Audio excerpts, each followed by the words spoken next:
What is up? Welcome back to another video. We have the Nikon F. We also have the Nikon F2.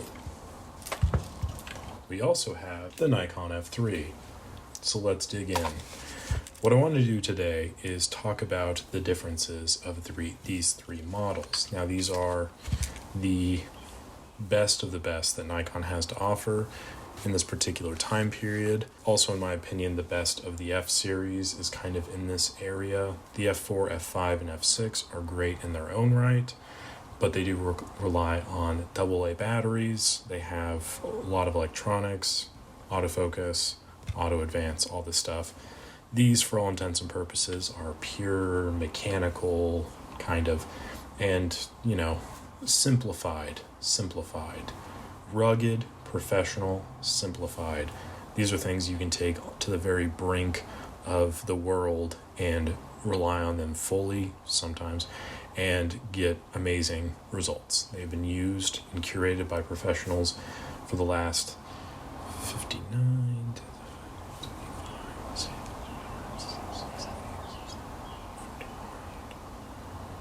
66 years. We'll start where they all start, with the Nikon F. I have a more pointed walkthrough on this camera coming out soon, so I won't belabor the details too much. I will just say that it's incredibly lightweight. It has a lot of just pure functionality to it. It's very simple to use. Some downsides to it, though. I think the fully detachable back is a bit of a hindrance.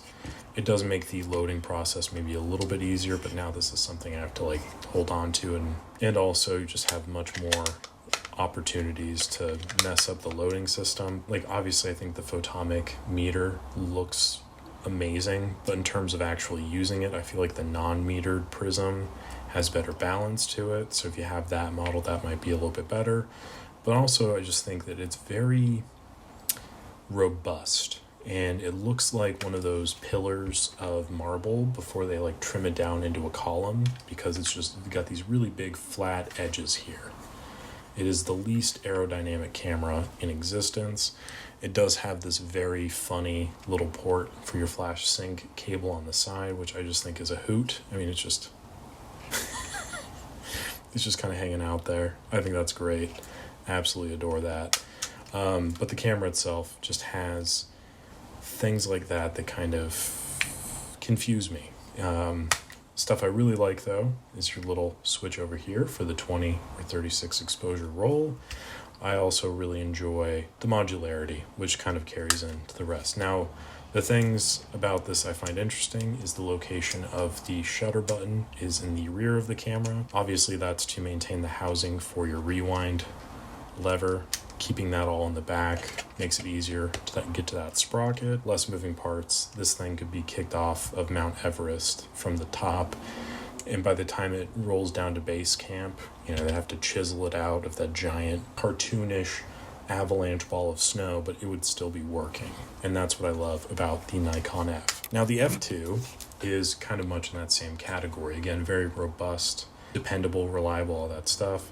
Has a very similar profile in the sense that you have the photomic meter, but this one is a black photomic meter as opposed to the silver here. Now on the front, we have a bit more of a simplified version of things. Your stop down button and your mirror up switch are all in one component, as opposed to here where you have two separate mechanisms for that. The major differences, though, obviously a top shutter speed of 1/2000th as opposed to 1/1000th. Also different positioning for your shutter button here. The fact that the back door is actually connected to the camera is also of note. It's not a separate panel, which also means that you have a more normalized rewind button there. You still maintain this open and close dial, which I kind of prefer, if I'm completely honest. But this does lift up. That way you can load the film into it properly. I kind of prefer the more flat advanced lever housing. I prefer the frame counter here as well. You put the battery in here, and then the circuit runs through the camera up to your photomic meter, meaning there is a battery in the camera itself, but you can still get a non-metered prism and use this camera just as fine without. Like I said, modifications were being made, not major ones, but notable differences to the overall functionality of the system.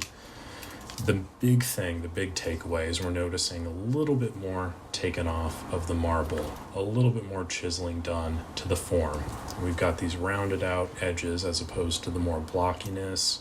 Very good camera as well, very good camera, a little bit more refined and yet still has other features to it. Kind of seeing a bit of a progression in betwixt the two. And now we move on to the F3, possibly one of my favorite film cameras of all time. So I think that's fair to put out there that I'm very biased in terms of my preference between these three. So the F3 is where they kind of break from the previous approach in that it is a electronic system. There is a mechanical shutter release system here. You can use this camera without batteries, but you are severely limited to one shutter speed, which I think is the 1/60th mechanical speed.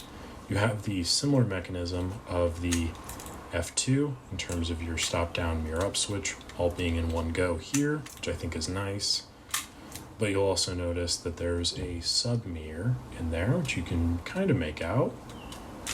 And that is because this camera, unlike these two, does not have a photomic prism.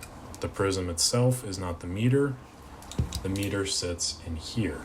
There are a whole host of different meter heads you can use on this camera as well as with these. They're not interchangeable, but what I'm saying is they hold on to their modularity very nicely, and that you can mount different prisms onto here, but you still have functionality of the meter itself, which is very handy.